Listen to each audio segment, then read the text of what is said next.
Assalamualaikum warahmatullahi wabarakatuh. Akkam jirtan dhaggeeffattoonni kan koo hundi keessanuu bakkuma jirtanitti nageenya kan koo isin haa qabu jecha kun chaanaala keessan Soofuma Raappiidha. Anis Mu'eedha. Egaa akkuma baratame har'a immoo oduu gammachiisaa ta'e tokko qabadhee isin dhufee jira. Egaa biyya keenya Itoophiyaa keessatti intarneetatti fayyadamuun baay'ee tokko nama rakkisa. Sababni isaas qarshii baay'ee nama gaafata jechuudha. Viidiyoo TikTok irratti, YouTube irratti yookaan immoo live irra seenuu yoo barbaadan qarshiin kumni tokkoyyuu isin hin gahu guyyaa tokko keessatti jechuudha. Har'a immoo qarshii baay'ee salphaa taheen akkamitti sa'aatii 24 itti fayyadamuu akka dandeessan isinitti agarsiisa. Egaa wanti kun namoota keessattuu YouTube irratti hojjetan, TikTok irratti hojjetan, live seenuu barbaadan, namootaafis viidiyoodhaan nama wajjin haasoo barbaadan, maatii keessan, fira keessan, waa'ila keessan, jaalallee keessan kan barbaadan wajjin jechuudha. Baay'ee tokko isin qarqara. Sababni isaas kaffaltiin isaas baay'ee tokko salphaadha.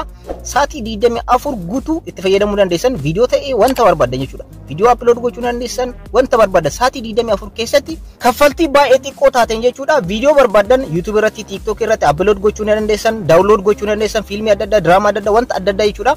Namoota waliin viidiyoodhaan platformii kamiiniyyuu haasawuu ni dandeessan, akka barbaadanitti itti fayyadamuu ni dandeessan. Biyya keenya keessatti akkuma baay'een keessan beektan viidiyoo adda addaa YouTube irratti oduu adda addaa haala oolmaa biyya keenya akkanumallee biyyootni addunyaa maal irratti akka oolan karaa YouTubeetiin karaa platformii baay'eedhaan jechuudha.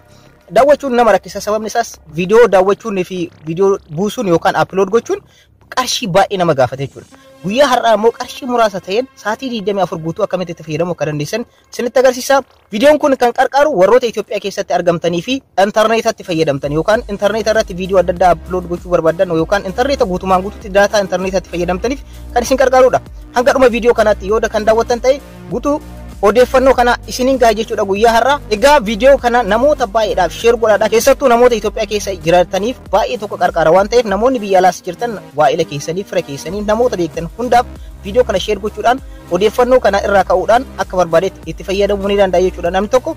Egaa gara baroota keenyaatti osoo ce'in warroonni yeroo jalqabaatiif gara YouTube chaanaalii keenyaatti dhuftan anaa dhufu bakka nagaan dhuftan isinii jecha warroonni YouTube chaanaalii kanaaf haarawaa taatan immoo subscribe gochuun dagatanaadha. Akkanumallee mallattoo notifiikeeshinii ol irra godhaadha. Yeroo hunda viidiyoo haarawaa yeroo gadhiisu akka isin dhaqqabuuf maatiiwwan chaanaalichaa laayikii fi sheer gochuun dagatanaadha. Egaa amma gara odeeffannoo keenyaatti haa ceenu. Odeeffannoon keenya kanarraa maalidha? Guyyaa tokko keessatti qarshii 16 fi saantima 65 sa'aatii 24 guutuu intarneetatti fayyadamuu akka dandeessan, viidiyoo upload gochuu dandeessan, TikTok irratti, YouTube irratti viidiyoo kamiyyuu daawwachuu dandeessanii intarneetaan. Akkanumallee namoota wajjin viidiyoodhaan karaa platformii baay'eedhaan itti fayyadamuu ni dandeessan jechuudha. Karaa imootiin karaa barbaadanii jedhu platformii kamiiniyyuu viidiyoo upload gochuu, download gochuu, akkanumallee viidiyoo daawwachuu, oduuwwan adda addaa haala oolmaa biyyattii guutuu addunyaa jechuudha daawwachuu ni dandeessan jechuudha. Qarshii baay'ee xiqqoo taate qarshii 16 fi saantima 65 qofaan jechuudha. Yoo xiqqaate namni tokko guyyaa keessatti qarshii baay'ee baasa jechuudha intarneetaaf.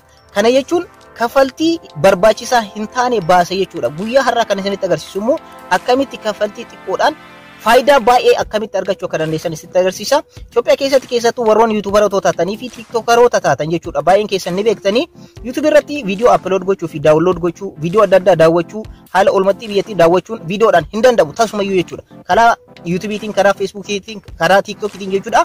Kun hin danda'amu. Har'a immoo qarshii kana qofaan guyyaa keessatti qarshii 16 fi saantima 65 qofaan viidiyoo upload gochuu, download gochuu, oduu adda addaa haala oolmaa biyyattii kan addunyaa daawwachuu dandeessan, namoota hiriyoota keessan kan biyya alaa jiran, maatii keessan, fira keessan, nama barbaaddan wajjin haasawuu ni dandeessan jechuudha.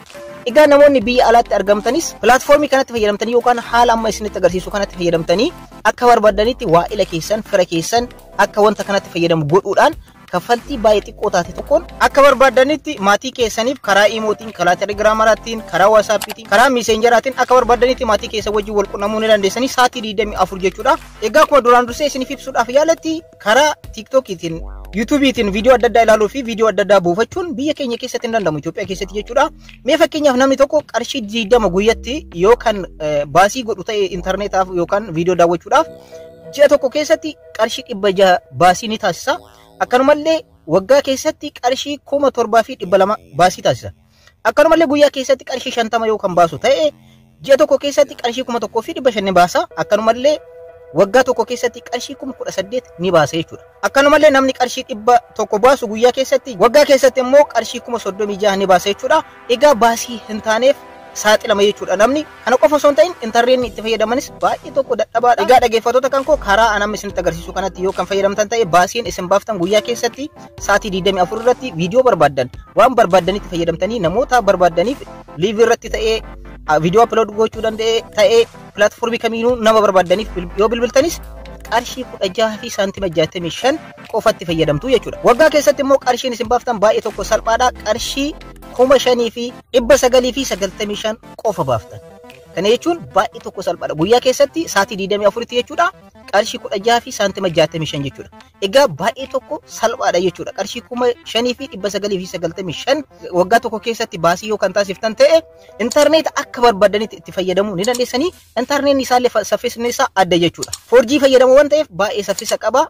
Egaa qarshii salphaa ta'e kanaan intarneetatti fayyadamuu yoo barbaaddan maal gootan jechuudha. Bilbila keessan qabatanii gara Itiyoo Telekoom deemtan. Ergasii data internetaa kan hin daangeffamne kan waggaa tokko jettanii gaafatanii unlimited internet service jettanii gaafatan jechuudha.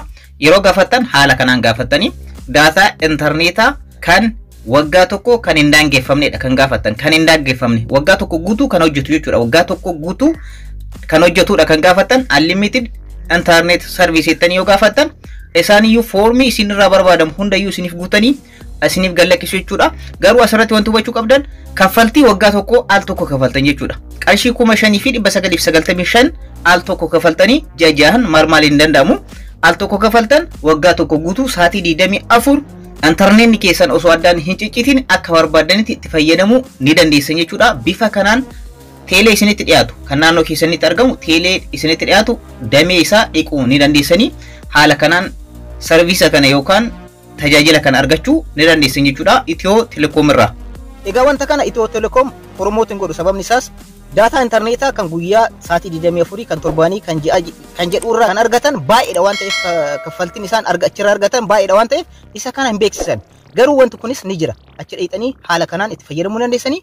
Namoonni biyya alaa jirtanis maatii keessan yeroo hunda argachuu barbaadan haala kanaan maatii keessaniif information kana laachuudhaan akka isaan itti fayyadaman gochuu dandeessan. Kaffaltiin isaa al tokko kafalama. Guyyaa keessatti qarshii 16 fi saantima 65 qofa fayyadaman. Waggaatti garuu qarshii 5,000 fi 995 al tokko ni kafaltan. Waggaa tokko guutuu sa'aatii 24 akka barbaadanitti intarneetatti fayyadamuu ni dandeessan jechuudha. Viidiyoo upload gochuu, viidiyoo adda addaa ilaaluu, waan barbaadan hojjechuu ni dandeessanii. Wanta kana itti fayyadamaa isinii jechuuf odeeffannoo kana qabadhee isinii dhufe. Odeeffannoo kana namoota baay'ee akka bira gahu share gochuun dagatinaadha viidiyoo kana.